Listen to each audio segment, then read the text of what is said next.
আপনারা জানেন যে বাংলাদেশ ক্রিকেট বোর্ডের সভাপতি জনাব ফারুক আহমেদ এই রিট পিটিশনটি দায়ের করেছিল এবং তিনি ক্রিকেট বোর্ডের সভাপতি হিসেবে দায়িত্ব পালনরত অবস্থায় গত 29শে মে জাতীয় ক্রীড়া পরিষদের পক্ষ থেকে তাকে বাংলাদেশ ক্রিকেট বোর্ডে যে পরিচালক হিসেবে মনোনয়ন ইতিপূর্বে দেওয়া হয়েছিল 19শে অগাস্ট 2024 সেটি প্রত্যাহার করে নেওয়া হয়েছে। পরদিন 30শে মে 2025 তারিখে জনাব আমিনুল ইসলামকে পরিচালক হিসেবে জাতীয় ক্রীড়া পরিষদ মনোনয়ন দিয়েছেন। ওয়ালটন আবারও মিলিয়নিয়ার অফারে ওয়ালটন ফ্রিজ কিনে আপনিও হয়ে যেতে পারেন মিলিয়নিয়ার। আমরা এই দুটি বিষয়কেই চ্যালেঞ্জ করে জনাব ফারুক আহমেদের পক্ষে রিট পিটিশনটি দায়ের করেছিলাম। প্রথমটা তো হচ্ছে 29শে মে 2025 তারিখে তাকে পরিচালক হিসেবে ইতিপূর্বে দেওয়া মনোনয়ন প্রত্যাহার করা এবং 30শে মে 2025 তারিখে যেদিন শুক্রবার ছিল, বন্ধের দিন ছিল, সেদিনের একটি অফিস আদেশ দ্বারা জনাব আমিনুল ইসলামকে পরিচালক হিসেবে মনোনয়ন প্রদান, এই দুটাকে আমরা চ্যালেঞ্জ করেছিলাম। একটি হাইকোর্টের একটি বেঞ্চে আজকে আপনারা জানেন যে দীর্ঘ সময় শুনানি হয়েছে। আমি মোহাম্মদ রুহুল কুদ্দুস কাজল, আমি সিনিয়র অ্যাডভোকেট, এই মামলায় আমি শুনানি করেছি। আমার সঙ্গে ব্যারিস্টার কায়সার কামাল ছিলেন।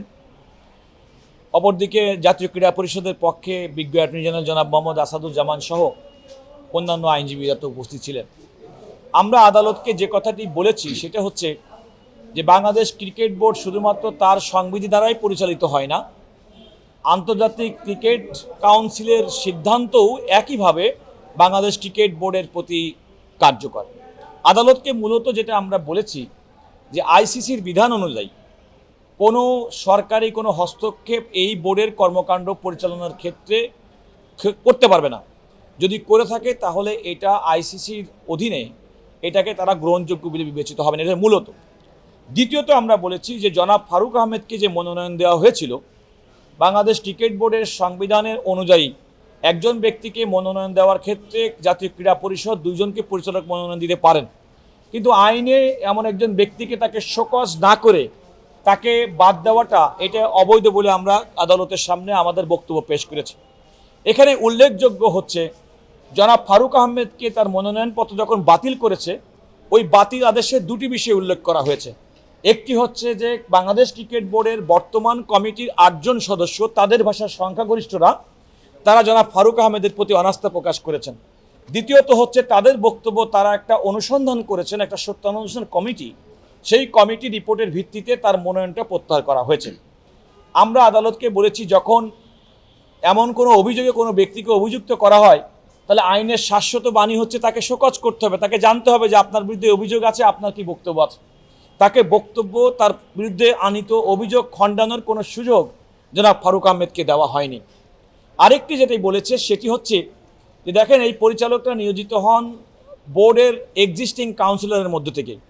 জনাব ফারুক আহমেদকে যখন অগাস্ট 2024 তারিখে মনোনয়ন দেওয়া হয়, তিনি কিন্তু বাংলাদেশ ক্রিকেট বোর্ডের একজন কাউন্সিলর ছিলেন। দুর্ভাগ্যজনকভাবে জনাব আমিনুল ইসলামকে যখন পরিচালক মনোনয়ন দেওয়া হয়েছে তখন তিনি কাউন্সিলর ছিলেন না। আমাদের এই অভিযোগের পরিপ্রেক্ষিতে বিজ্ঞ অ্যাটর্নি জেনারেল সাহেব একটা কাগজ উল্লেখ করলেন যে সেটা হচ্ছে 29শে মে 2025 তারিখে জনাব আমিনুল ইসলামকেও কাউন্সিলর হিসেবে আর একজনের পরিবর্তে তাকে মনোনয়ন দেওয়া হয়েছে। সেই ক্ষেত্রে আমাদের বক্তব্য ছিল যে এটা সম্ভব না, কারণ কোনো একজন ব্যক্তির পরিবর্তে কাউকে নতুন করে কাউন্সিলর নিয়োগ করতে গেলে আমাদের বাংলাদেশ ক্রিকেট বোর্ডের যে সংবিধান আছে সেই সংবিধান অনুযায়ী সেই প্রক্রিয়াটা অনুসরণ করা হয়নি। আরেকটি বিষয় খেয়াল করে দেখেন, 29শে মে জনাব ফারুক আহমেদকে তার মনোনয়নপত্র প্রত্যাহার করছেন, আবার 30 তারিখ শুক্রবারের দিন যেন আমিনুল ইসলামকে তাকে মনোনয়ন দিচ্ছেন, এবং 29 তারিখে যখন আমার এটা প্রত্যাহার করে নিচ্ছেন ওই দিনে যেন আমিনুল ইসলামকে কাউন্সিল করানো হচ্ছে, যেটা বাংলাদেশ ক্রিকেট বোর্ডের সংবিধানের সঙ্গে সাংঘর্ষিক। এই সমস্ত বিষয়গুলো আমরা বলেছি। বিজ্ঞ অ্যাটর্নি জেনারেল আরেকটি কথা বলেছিলেন যে আমাদের এই রিট পিটিশনটি চলতে পারে না। আমরা আদালতকে, উনি বলেছিলেন যেটা সালিসি বোর্ডের ব্যাপার। আমরা সেটা আদালতকে বলেছি যে সালিসি বোর্ডের এটা বিষয় নয়, যেহেতু আমরা জাতীয় ক্রীড়া পরিষদের এই যে আদেশ দ্বারা আমার ক্লায়েন্ট সংক্ষুব্ধ সেটি ফাইল করেছেন, সুতরাং রিট পিটিশনটা মেনটেনেবল। আপনারা দেখেছেন যে দীর্ঘক্ষণ পর্যন্ত আমাদের দুই পক্ষের শুনানি হয়েছে। অ্যাট ওয়ান স্টেজ আদালত আসলে কোনো আদেশ পাস করেননি, না দিয়ে আমাদেরকে বলেছেন যে আপনারা প্রয়োজন মনে করলে এই মামলাটি অন্য কোনো কোর্টে শুনানি করতে পারেন।